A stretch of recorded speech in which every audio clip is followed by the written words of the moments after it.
Hello and welcome to a new segment of Tales of Logistics. So we're branching into doing something different called How I Got into Logistics and Supply Chain Industry. So in this segment, we'll be interviewing professionals, seniors, individuals who have moved from one industry into supply chain industry, or people who literally got into the industry as a student and have been there for many years, and how they've grown in the industry when it comes to their career.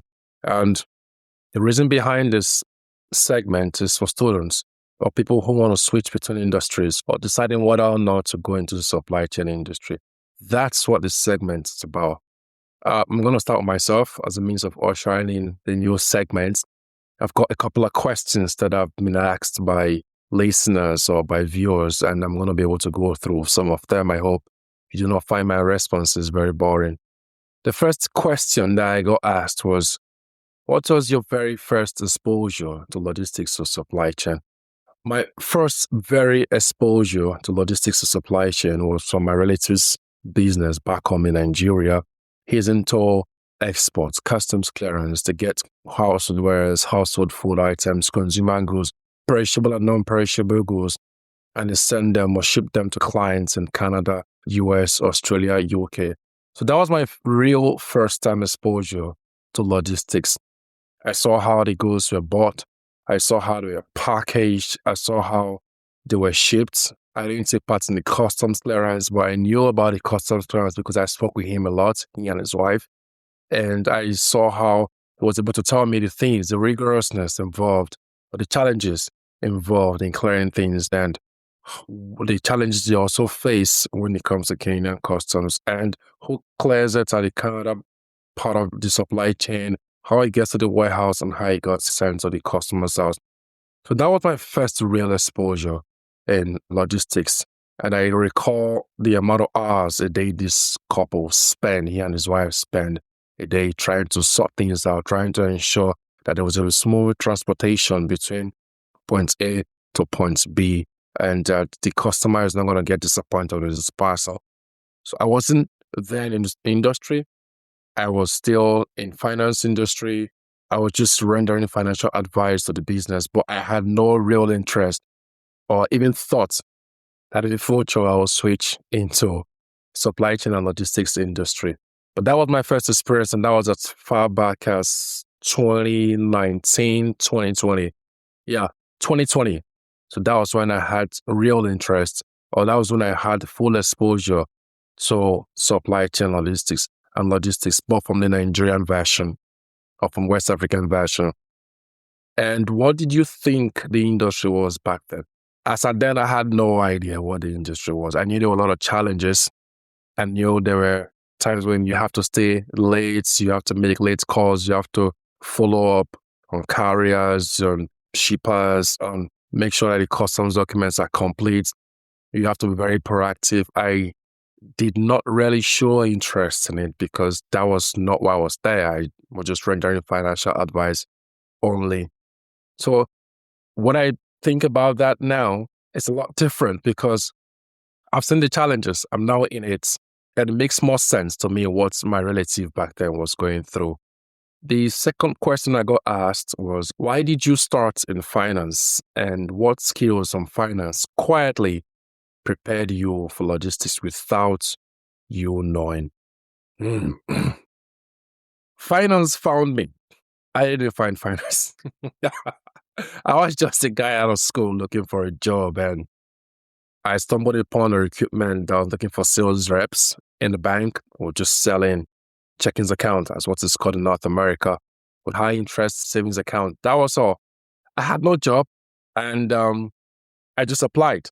And one thing led to the other, I got the job. So that was literally my first entry into finance. And it was an excellent experience. One thing I do learn, or some skills I learned from finance then that literally prepared me for what I have now, is customer service and sales. Finance, mainly when it comes to the part of investment, teaches you how to relate well with customers and how to find a way to give customers answer that suits or render some sort of assurance from them, because the customers trust you. Whatever it is you tell them is what they know. They don't work with you. They don't know what's going on in the company. So finance, investment taught me that. It taught me how to be prepared to give response and ensure that the customers still have my trust. It taught me how to sell. It taught me how to present packages, products, ideas well to the management in a shorter time and ensure that the objective stays the same. So that's what I've brought from finance. That now helps me. I know how to relate with customers individually and collectively better now. And what management is expecting you to say or how to present an idea will be different from what you used to, but the principle remains the same. So I've learned that now because of my experience in finance. The third question was, what moment or experience made you realize I don't just study this, I belong in this industry? That was my second job or my third job along my supply chain management experience, along my supply chain management career here in North America, and that was in Amazon. I took part a lot in the last mile delivery, and I loved that part because I found a way to ensure that I met all of my KPIs. Among the KPIs you get from the last mile deliveries to ensure the package gets to the customer. And you learn some things during the seminar because they give you a level of orientation. Some things you learn, but most of the things you learn on the street. How to find a way to get to the customer. How to ensure the customer doesn't call back later and say he doesn't get his package. You learn that from the streets. You learn that from professionals who have done the job, like your dispatch coordinators. And you learn that a lot. How to, even if you don't speak the language, have to learn certain words that will communicate to the customer that you're there, that you want to come up his flat or her flat, you want to drop the package at his or her door, and that the package is available downstairs. So I learned how to pick sentences, phrases along the line, just to make sure I brought that satisfaction to my customer. That was when I knew that, yes, I'm taking a course in supply chain and logistics, but this is what I want to do. What I learned in school, what I got in my orientation on the job is enough, but I see satisfaction in customers. They were happy to receive their packages. Some of them even commend you for the efforts. For instance, you ensuring that whether or not it's snowing or it's raining or it's very hot in the summer, you still find a way to get their packages to them on time. And you have business centers or commercial offices that closes by 5 p.m. and then they become a priority. And that I also learned from Amazon. How to prioritize. My ability to prioritize became more efficient in supply chain in this job because everything you do is important in logistics and transportation, but there are some things that takes priority. Within last mile delivery, time is of the essence. Some businesses closes by 5 o'clock, some will say 2, some will say 12. And I had to learn how to prioritize. And the satisfaction I get from delivering all my packages properly, being told by my bosses that you had an excellent week, you had 100 over 100 in terms of delivery, efficiency, resource optimization. I just knew that I'm here to stay, that this is what I love. This is what I want to do. And the fourth question is, what was the hardest part of your early logistics journey? Now, there are 3 parts in this question. There's the mental, technical, and emotional. Now, let's start with the mental. The mental challenge of logistics for me has to do with the customers. And that was difficult for me. How do I leave a package for a customer that does not have a secured spot to keep the package? I had that challenge a lot. And that is where I had to learn how to be proactive. And then, like I said earlier, I had to learn phrases. I recall an experience, which was why I had to learn phrases. I recall an experience where in French, there's a sentence that was written, "Do not ring, baby, asleep." And that was my first week in Amazon. And I just arrived and I picked up the package and I rang the bell twice. I rang the bell twice and I left the package with the lady. I could see she was so upset, but I didn't know why she was upset. So I was like, why is this lady upset? And I looked at what was written at the door and I wrote it down. And I had a Google translator back then. So I looked at it and it turned out to be, do not ring, baby was asleep. So I felt terrible. So mentally, I had to prepare that, look, you will have a community that's predominantly French. Now, how do you get your objectives, your KPI achieved without disrespecting the language or the people? I had to start learning phrases. I had to start showing interest.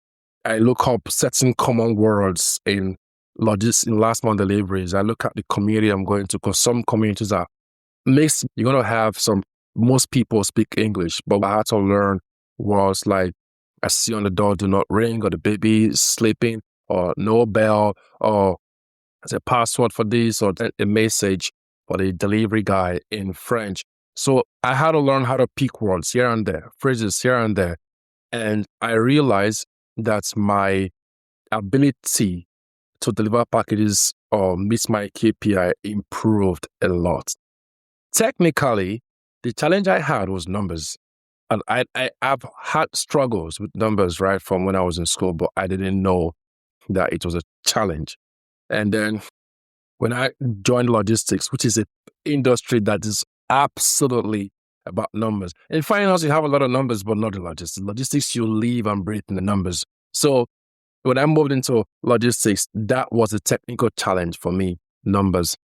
And then like I would say 6'3" to be 3'6". So, but that was a technical challenge. So what I did was I had to practice. So after work, I look at numbers and I repeat the numbers in my head. I repeat the numbers again and again and again and again, because I had two options. It's either I make it as an excuse or I win it over. I repeat the numbers again. Even in my current job, when I started, I made a mistake as well. That's just the truth. Once upon a time, I had to send a carrier to a wrong location to pick up a vehicle that was not there. And I had to use a different currency. So rather than put into the system that maybe a vehicle is like $50,000 CAD, I wrote $50,000 USD. So those are some of the mistakes I also made when I started my current job. And it was still the same technical errors. And I stayed after work and I started practice. And I'll look again, the numbers, I'll read it out loud again until I had that confidence. So technically, the numbers was the problem. I had to find a way to fix my problem. And the last one was emotional. Yeah, sometimes your job is tough.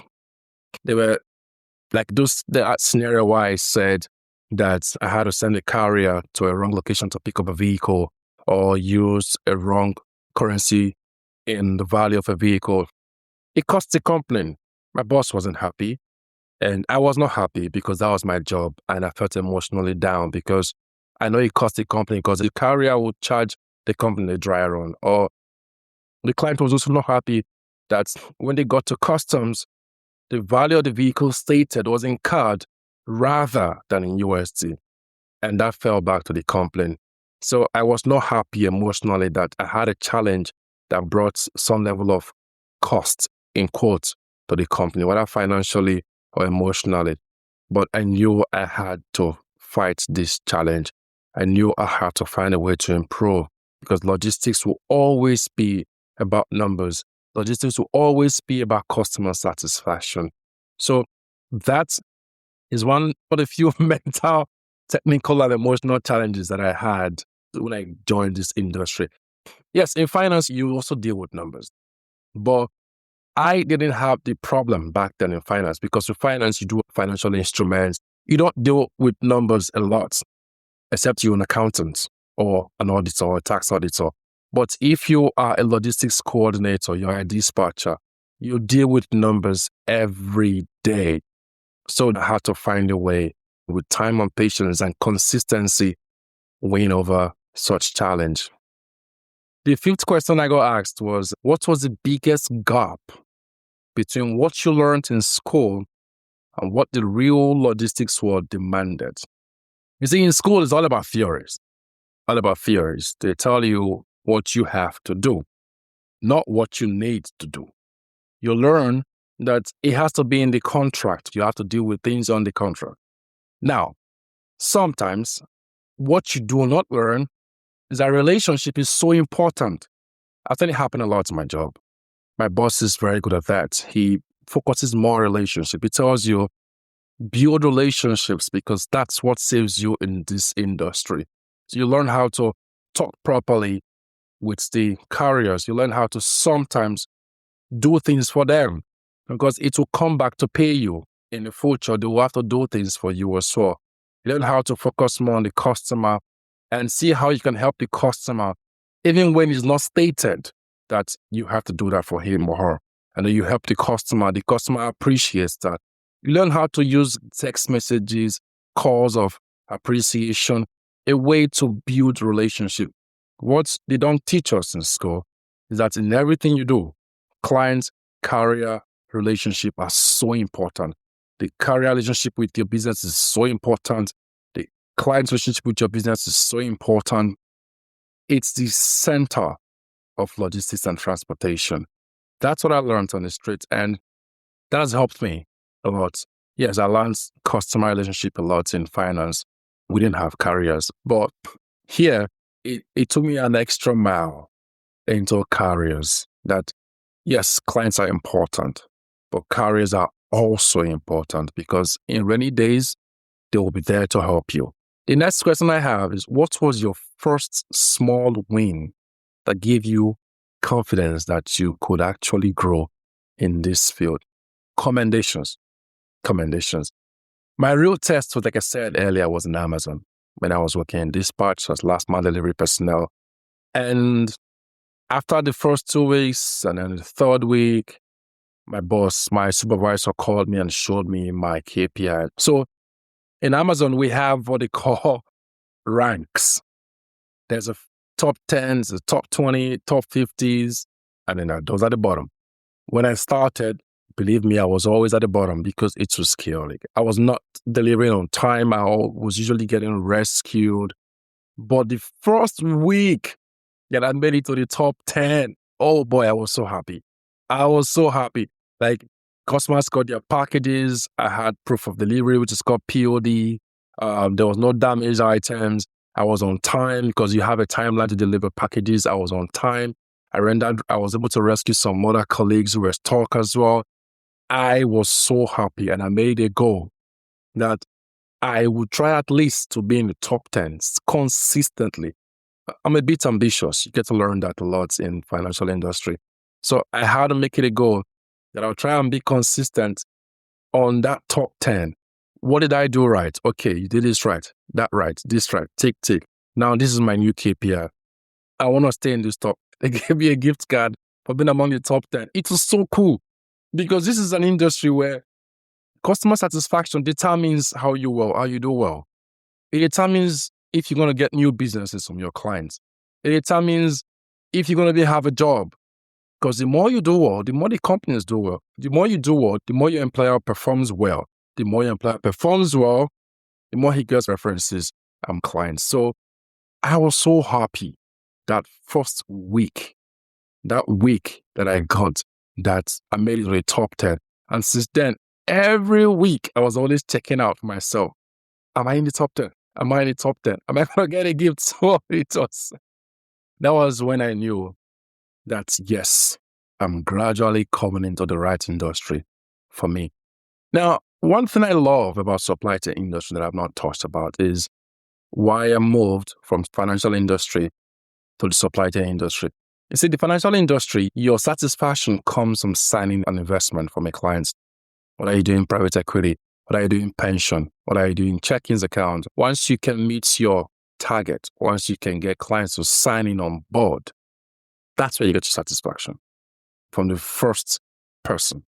Supply chain gives you your satisfaction when the client at the end of the chain gets his package, his products, or his merchandise. So you know from the beginning to the end, you know that the last mile delivery takes 50% of the success rates of the whole chain. So I can literally see my result. I know that this customer is happy. I got a text, package received. Customer said, thank you. I saw it. That's the satisfaction you get in supply chain industry. You don't get ish. from financial industry.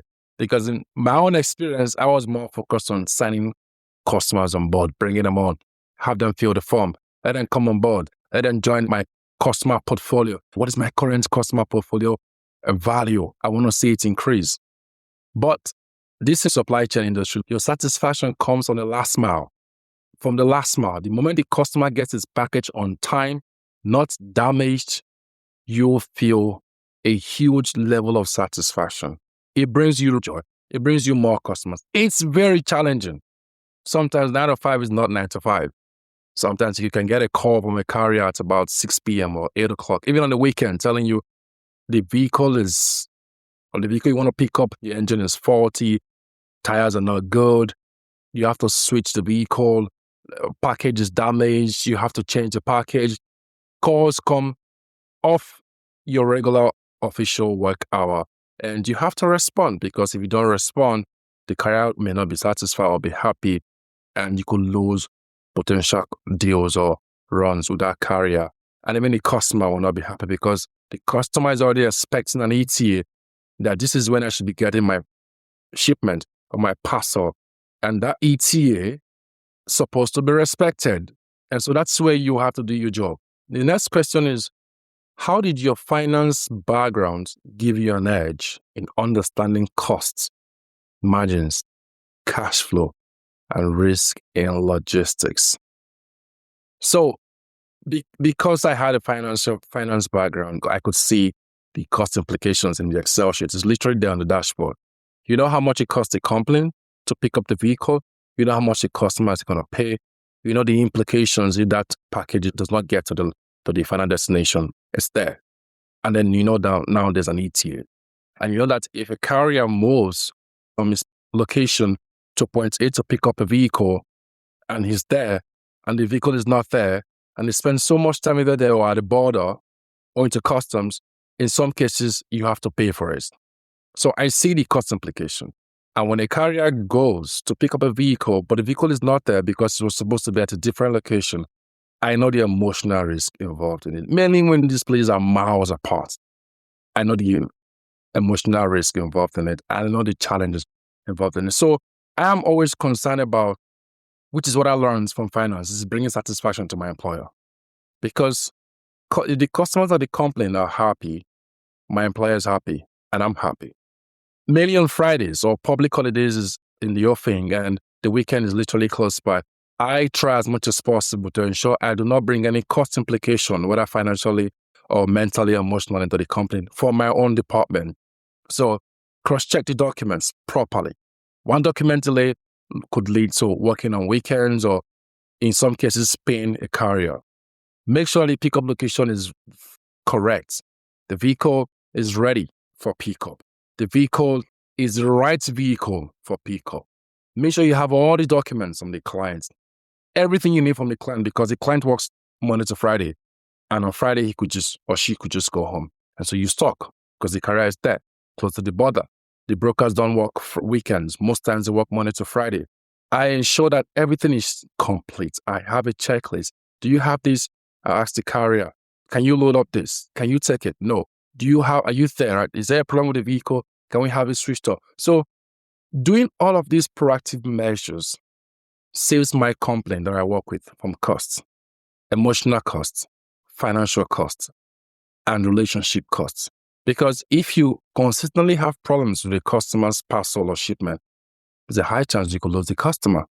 And if your company keeps losing customers, you could be out of job in no time. And you don't want to be out of job, mainly for a job you do like or you enjoy doing.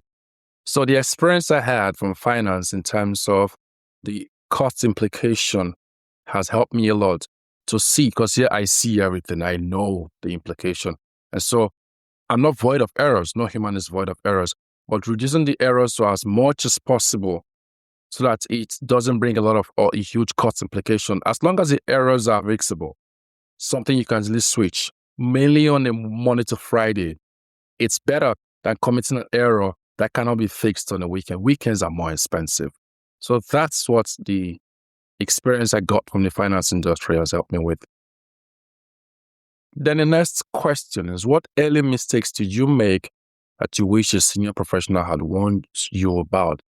Well, I got warned about it after I made a mistake. You see, I think that regardless of how much advice or piece of advice you get from a senior colleague, you're still going to learn. You're still going to make your own mistakes. It's like no matter the amount of discipline or advice a parent gives to a child, the child is still going to learn by making mistakes. That's how you learn. You learn by making mistakes. Some mistakes you should occur earlier in your career than later, because when it occurs earlier, there's that excuse that he's just new in the industry, he's just learning. But when it occurs later in your career, it looks like you're not making any improvements. So yes, like in terms of cross-checking numbers and information and confirming vehicles are ready, doing all of that, I learned that after I made the mistake. I had a lot of stress also during that period, and I learned how to manage my stress. Then my boss taught me how to prioritize who is more important in the supply chain, or in this case, in the logistics chain. That person comes first. And at what time? If it's weekend, if it's weekdays, if it's a public holiday, what do we do first? So these are things that I learned how to do after I was told about them. I made the mistakes. I saw the cost implication. I was told about it. I was cautioned about it. I took the caution. I understood why my boss was upset, and I learned from them. So mistakes do occur. The industry is not void of mistakes. Even professionals who's been in industries for decades still make mistakes. So if you're new and you're thinking, I don't want to make a mistake, you're going to make a mistake. You will make mistakes in logistics and supply chain. It is bound to happen. No matter how many years of experience you have, you will make mistakes. The question is, are they expensive mistakes? Are they redeemable mistakes? Or they are mistakes that are not redeemable? When in your career path are you making the mistakes? And what kind of mistakes you make it? It happens every day. Everybody makes mistakes in the industry. Customers make mistakes. Sometimes they forget to send you the right documents. It's not that they didn't want to send you, they just forgot. And so when the carrier gets there to pick up the vehicles, documents are not ready. Sometimes the pickup location, they didn't tell you that the vehicle has an engine fault. That's a mistake. If they get there and the vehicle is not ready.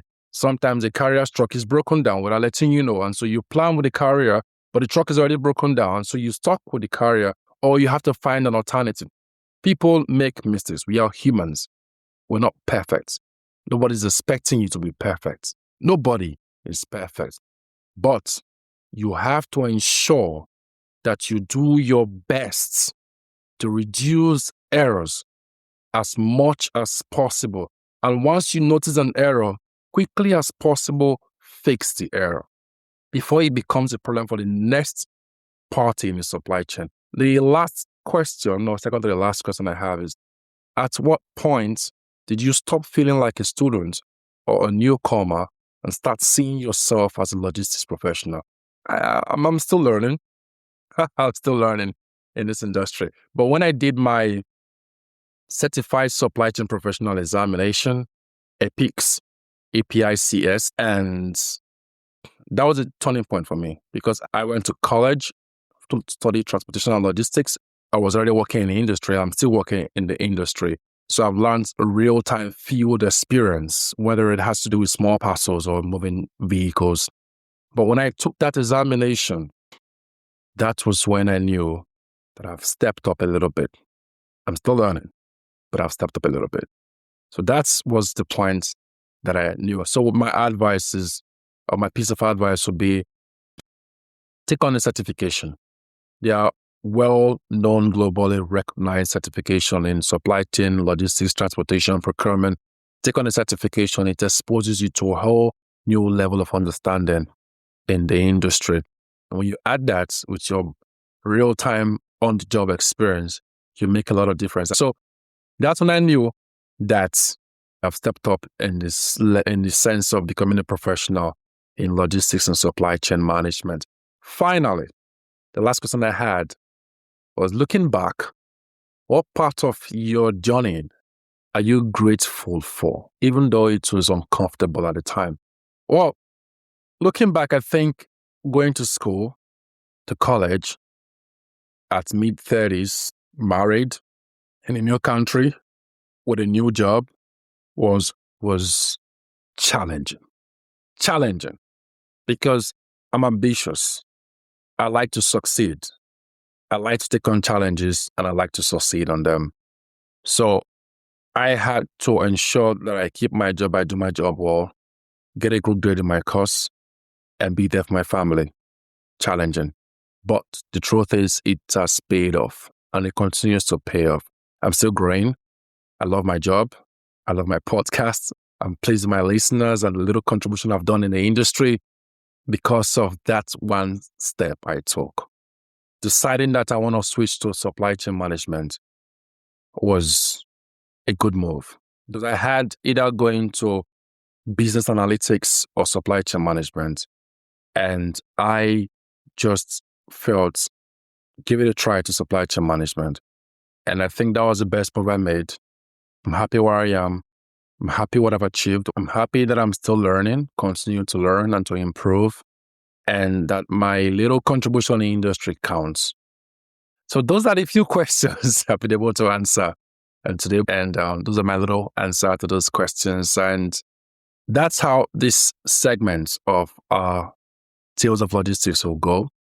We have people who come on and they'll tell us how they joined the industry, logistics, transportation, supply chain in general. All right, guys, see you in our next episode of Tales of Logistics. Voila.